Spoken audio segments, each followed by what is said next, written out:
once again. Welcome to Freightonomics. I'm Zach Strickland, head of Freight Market Intelligence. With me, Tony Mulvey. What are you, head of research? No, research? senior analyst. Senior analyst, research. Yeah. Here to bring you all the latest on the freight market, supply chain, economy, everything that you could possibly think of that you might need to go about your day in your business world or life. It's not just about transportation. We like to think that we do a little bit of everything here. Yeah, I mean, when you think about it, transportation's kind of the upstream of what the consumer's doing. So It's all connected. We live in a connected world and not just connected by the internet. You know what? When I don't get my Amazon package on Tuesday, I for sure am connected to the transportation world. Yes. Yes, that's a different connection than what you have in your day-to-day, though. Yeah. But yes, today's show is going to be more about how we are influenced by regulations, rules, sometimes Things you like to break? Yeah, I am not a great rule follower myself, but that's because sometimes they need breaking, Tony. Yes. And it's because we're not, as a society, we're generally not very good at making rules. And it leads to inefficiencies. We actually have entire segments of the business world that thrive on this inefficiency because of regulation or rules. Anybody that's gone to an airport knows about some of this inefficiency. The travel times now take longer. There's more congestion, et cetera, because of these regulations. Now, I'm not going to target the airlines today, but there are some things going on in the trucking space that have been discussed. John Gallagher, of course, has written a couple of articles, but we'll get to those here in a little bit. Yeah, I mean, the best way to start off the show, though, is set up where the market is with the market in two. And Zach, are you ready? Let's do it. Count me in. All right. In 3, 2, 1. All right. We still got too much capacity in that trucking market. Shippers, you can still take a breath. Looks like rejection rates really starting to slowly decline out of that winter weather disruption. Still slower to come down than the spot market was. But overall, tender rejection rates below 5%, 4.81% is the read today. Looks like it's going to trend downward. I would expect this to happen. 4.81% is not a tight market. It is above the 2023 average of 3.6% that we had last year, though. So it is still trending tighter. It looks like the stickiness, too, is also making me think this capacity bleed off is having more of an impact than probably anybody in the out there in the market can still perceive. Let's go to the next chart, kind of double down on this with the spot rates. This is one area that I think is a little bit overly influenced by desperation freight or utilization plays by asset-based carriers. Spot rates are falling really quickly right now. They're coming down off of those winter weather highs that we saw. And it looks like that is that's accelerating. So could we see a new market bottom out of the spot market here? I think it's possible, especially over the next couple of months, but we'll see. We got March just around the corner. Let's go to the next chart here.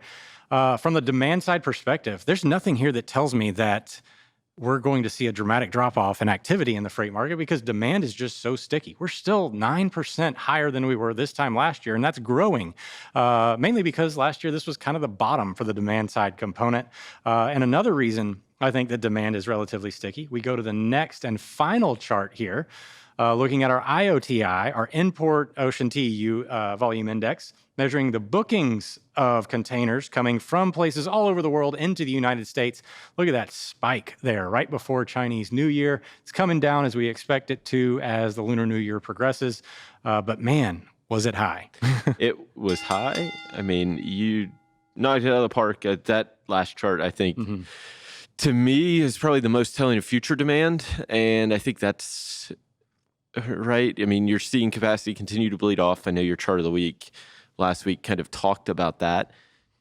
From the demand side, you're not going to see necessarily a spike, but it's this slow climb, this slow growth. You saw it last year. I mean, we can even go back to pull up the OTVI from last year, and you can see where it bottomed kind of in this February timeframe. We'll go back one chart. Yeah, and you grew throughout the rest of the year, and now you're in a period where Port of LA came out, loaded imports up 19% year over year, strongest January And we saw that Strongest January. Yeah. And loaded imports. We saw that coming based on that IOTI. Yeah. We knew it was going to happen this way. And it looks like that port's going to have a lot of activity for the next week or two Well, before it drops off. Yeah, it'll drop off. I think the question's going to be, so February likely going to be stronger than, from the port's perspective, going to be a stronger February than what it was last year, which is good.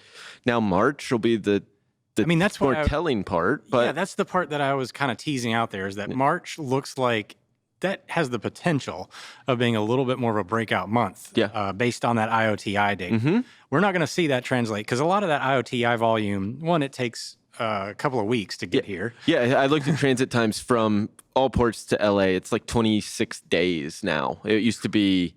Well, that's all ports. Yeah, it's all ports, China. right? It's not China's China. right around 15. Yeah, so it skews it a little. I think I just did that to kind of gauge, because when I was looking at it, I looked at all ports globally, and you're still elevated even now. Lunar New Year, I mean, that gap is significantly wider, and we're 5 days in now.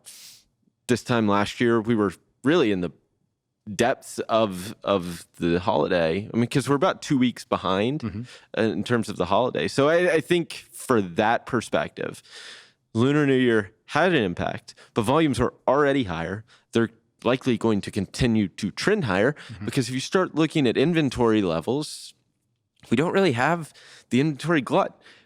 Not like inventory. This time last year, we had a huge amount of inventory in those warehouses they were trying to bleed down. Yeah, you saw inventory to sales ratio starting to pick up, very lagged, but it's trended down recently. Sales have been okay, but it also indicates that inventory level is bleeding off. And you've really seen, I mean, look at the logistics managers index. Yeah. Expansion for the first time in 3 months in inventory levels. So you're seeing some growth. That need to replenish is starting to... Yeah, we need to get Zach Rogers out here to talk to him about that too, because he does a great job of breaking down the upstream and downstream. And we're seeing, just to give a quick economic update, retail sales down in January. Yeah. I'm not worried about this. Nope. Because why? Well, you're coming off December, the holiday, right? And it naturally falls because you have it's not really a pull forward. It's just an intense sale cycle in December, and you're going out to eat. Restaurant and bar spending was still up, right? So that kind of has continued. But you also saw a drop in gas station sales. So prices fell.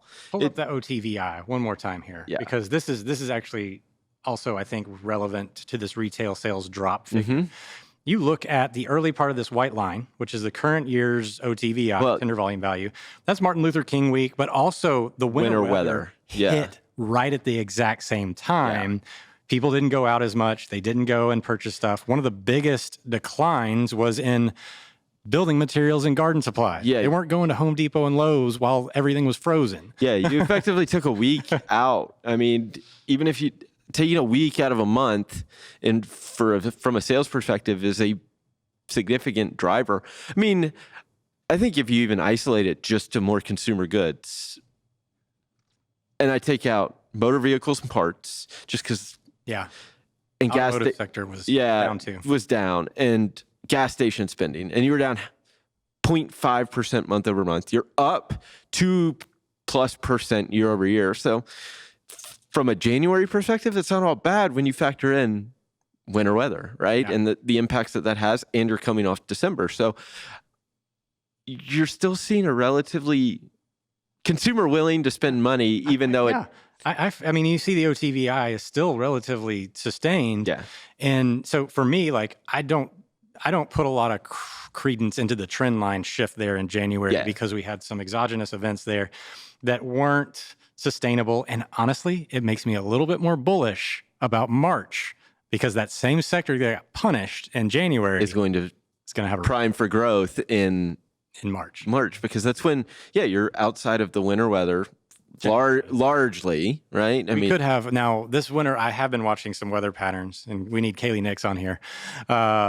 March does have the potential to have some of the most significant winter weather at the tail end of the season that can still exist. I just don't think it's possible that we have these deep Arctic plunges that are sustainable like we do in January, February. Yeah, I think your odds are more isolated, I would say, in in something like March, right? Like it can impact regions of the country versus this effectively the whole country. Yeah.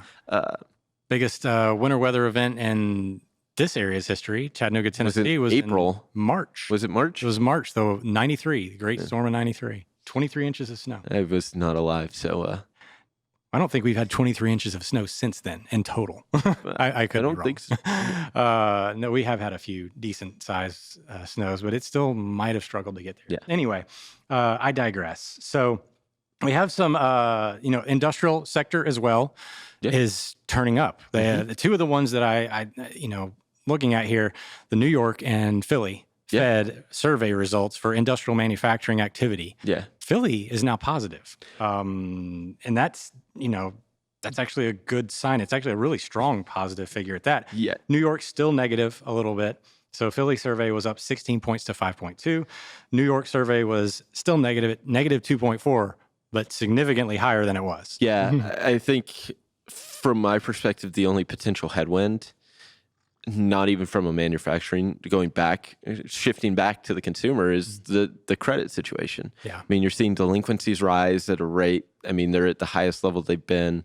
I'm going to exclude 2021 because that was just chaos. And there were so many outside factors in that. I mean, it's the highest level it's been since 2013. That was on the decline. Those were on the decline, so we're back on the increase, right? I think 9.7% of credit card loans are 90 days plus delinquent. Yep. You've seen faster rate of outstanding balances on credit card loans have grown at the faster than what they were pre-pandemic. And you're still in a high interest rate environment. You've seen the credit utilization report, you saw in the past year, the interest rate up 500, 600 basis points. I mean, without a doubt, that's just a headwind. I mean, it doesn't materialize. I don't know, but it sets up a potential headwind. Yeah, we've been talking about the credit situation for months now, and it just doesn't seem to have materialized in the way that any of us thought that it would. It's still out there, though. We can't ignore it as a potential risk to the economy. Yeah. But the industrial sector, I think, is a little bit disconnected right now because I think that interest rate, they're installing the interest rates and then signaling cuts in the future, has really started to kind of gain some traction with the industrial sector. And then you have the stimulus factors that have come from the government where they are spending money. Yep.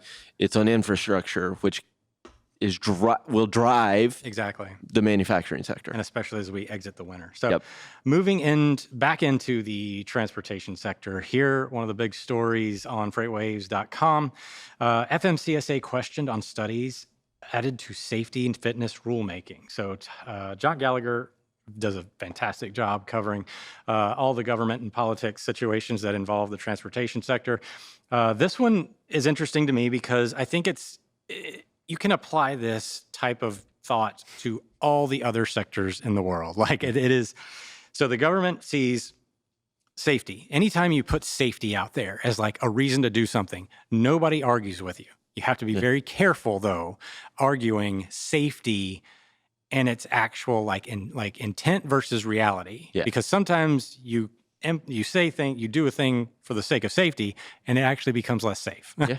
The transportation industry is rife with this. The HOS legislation actually turns out the LDs did not make drivers safer. Yeah. Actually sped them up and made them less safe at times because they were in a hurry to make sure they got to a place. Yeah. Some of the things that this article addresses is the outdated measures and data, which I think are a consistent concern with government. Yeah, I mean, if we just talked about it, you can see it across the board, right? I mean, I just talked about the inventory to sales ratio. That's from November, and we are now in mid-February. And they're talking about data that's years old. Yeah, it's crazy. Situation. I started looking at some data, FAA data. Mm-hmm. It's from 2019 is the most recent releases. We are 3 years. I mean, so it's not just FMCSA and there you go. It is across, like you said, it's across the board that looking at anything government data wise, you're going to be late to the party. And does it actually fix the problem? Yeah, that's the big question that, of course, OIDA argues here that is a little bit more the way that they're going about this is they're actually making it easier for the larger fleets, larger carriers, because they can afford technology. They're basically giving you a benefit of, you're getting a safety measure boost if you invest in safety-centric technology. On the surface, that sounds great. Why wouldn't you? However, there's no study that actually says that a lot of this technology actually makes them safer. Yeah. So just because you're willing to, and the argument is valid in the way that their willingness to invest in safety technology probably does make them safer. Yeah.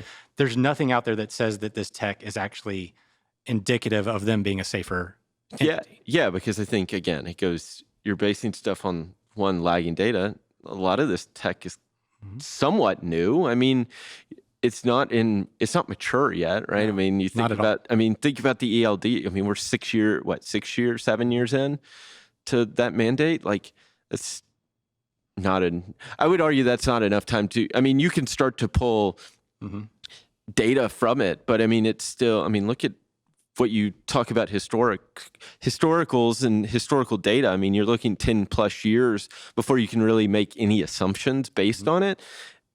And we're 70% of the way there. Yeah. Like, and that's one element of what is safety, right? So I think it's also, it adds costs. Yeah. Like, transportation sector now is, they're already, like, a lot of these operators, and OIDO has a very valid claim here that instead of encouraging the thing that promotes safe driving, I like incentivization. I don't like regulation. And again, they're incentivizing new tech expenditure, but that's not encouraging safe driving, safe behavior. And actually they found that some of this tech is not great for long-term safety in the way that if drivers become they can kind of zone out with some of the automation and they're not actually required to focus. Yeah. It actually makes them too dependent on it and less safe. It's one of those interesting, and I think you have it here. I mean, bias towards things with money. I mean, fleets with money. Yeah, because that's who's incentivized to do it. Is the owner operator with one truck incentivized to go spend this money? Or are they going to? I mean, that's the other part. Like, if you start regulating it and forcing it, like, are they going to do it? Like, especially somebody that's been in the industry, say 20 years, they're like, I don't want more regulation. That's already been, I don't want to say overregulated, but it feels like the regulations have ramped up in recent years. Do they want to do it? Is that going to be You can't ignore the political component of the government regulations too, because they are there to get votes and sustain their, authority in some form or fashion. So therefore, that makes them more biased to what is going to appear. Yeah, they're gonna be biased towards appearances. I mean, we see that all the time. That's not news. I'm not breaking a story here, but that is part of what drives a lot of this stuff. And some of it's good, some of it's not as effective. But I want to go into the maritime space for a little bit here with our next couple of stories. We've got Stephen Barrett writing a pretty clever title here. The light load, it's a mad supply chain world. And the point of this article is simply calling out, we've got the drought in Panama, in the Panama Canal. It's an ongoing issue. It's the dry season down there. It's not getting better. It's getting worse. And now we've got investment sentiment moving towards solving this in these grandiose manners. We're seeing railways bypassing the canal. We're seeing all this investment potential in all these things to get around this problem, which it's an environmental situation. Now, this is not going to turn into a global climate change discussion today. But the point is that there's not a lot you can do in the environment at a local level. Yes, there's things you can do that influence it, but you're not going to be able to really change the way the environmental things are going. We need large, sweeping, global stuff to make that happen. Are these environmental concerns something that you can, especially with things like building new infrastructure, get around, in your opinion? I mean, is that the right move? It might help alleviate if this happened in the future, but it's not going to solve the problem now. It's too expensive. I mean, I think that's part of it. It's just too expensive right now. And the time it takes to invest in some of these solutions to the current environment will take too long. The current environment will change once, twice, 3 times before these solutions are actually like in a place where... Also, is this problem big enough to have the $2.8 billion investment, and things like that? And I think that's, it's not going to hurt potentially, but then if I'm a maritime shipper, like how am I going to navigate? I'm going to react by being like, no, I'm going to fix this on my end so you don't have to use it. And then you end up with all this dead ghost town-esque infrastructure that Steve does a good job of calling out, like they have in China.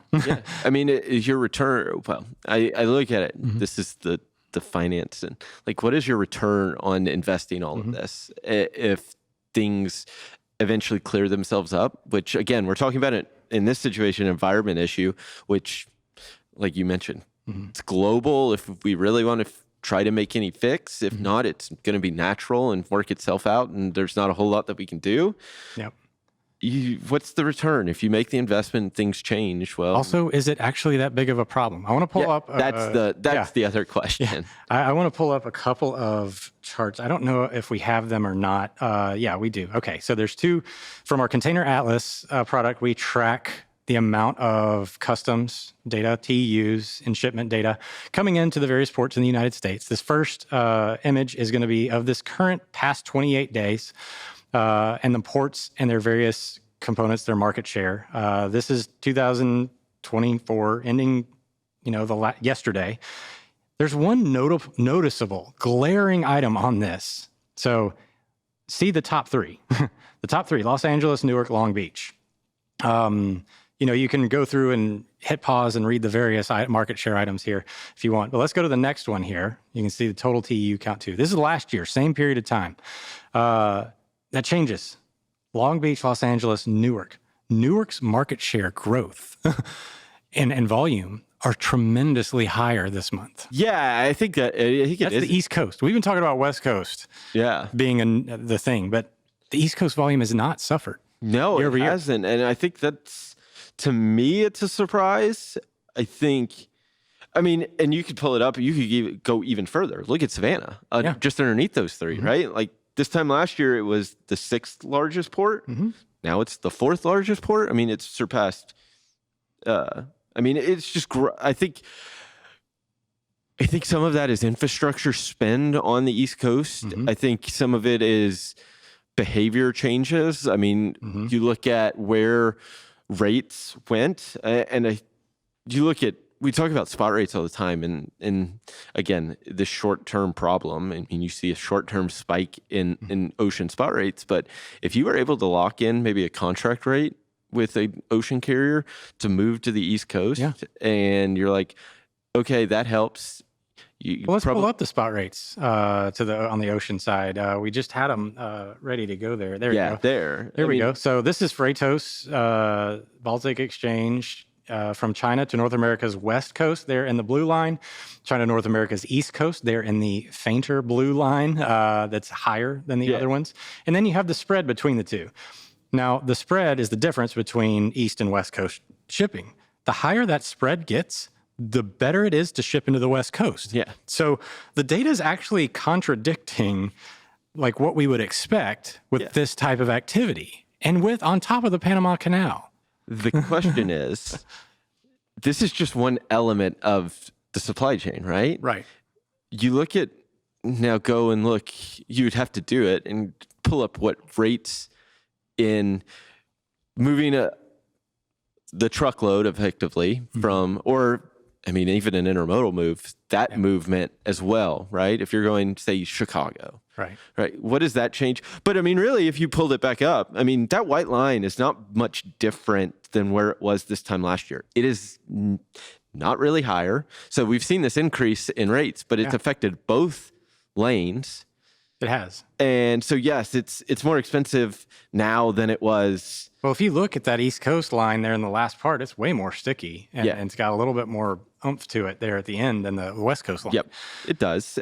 But I think relatively speaking, it's not much different than it was this time last year from a maritime perspective when you look at the spot rates. And I think that might be interesting because it's like, okay, now it'll be interesting to see how these market share dynamics change in the middle of the year. Right? Because that where, one was way more expensive now than it was in the middle of the year. Like, how's that play out? I think will be interesting. We didn't get to the last thing I wanted to get to, which is some new rules and regulations around the tax plan that could ease investment burden. I highly recommend reading that, but also keep in mind what we talked about. Are they tackling the right things in terms of the market? Because all it does is make it easier to go buy a truck. Yeah. Well, I think the other side of that, is it going to be too late? They're making these now, and they're trying to react to a problem that might be out of date by then. Actually not a problem. So too much supply.